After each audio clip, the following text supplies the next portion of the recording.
हिंदी अनुवाद एक बेहतरीन और कामयाब आजमाया हुआ नुस्खा।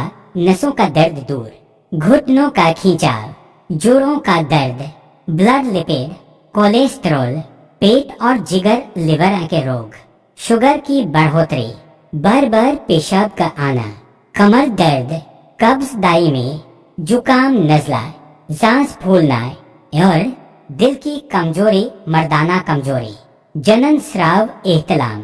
नुस्खा: अजवाइन 10 ग्राम, मेथी के बीज 10 ग्राम, कतीर पत्ते 10 ग्राम, जीरा काला 10 ग्राम, अजवाइन देशी 10 ग्राम। तरीका ए तैयारी: सारी दवाइयों का पाउडर बना ले। तरीका ए इस्तेमाल: 1 ग्राम से 2 ग्राम तक 1 गिलास पानी में मिलाएं। जब पानी चाय के कप के बराबर रह जाए तो छानकर गुनगुना चाय की तरह सुबह खाली पेट और शाम खाली पेट पिए। जरूरत के मुताबिक थोड़ी चीनी मिलाई जा सकती है। यह सब सदिच्छा और लोगों की भलाई की नीयत से साझा किया गया है।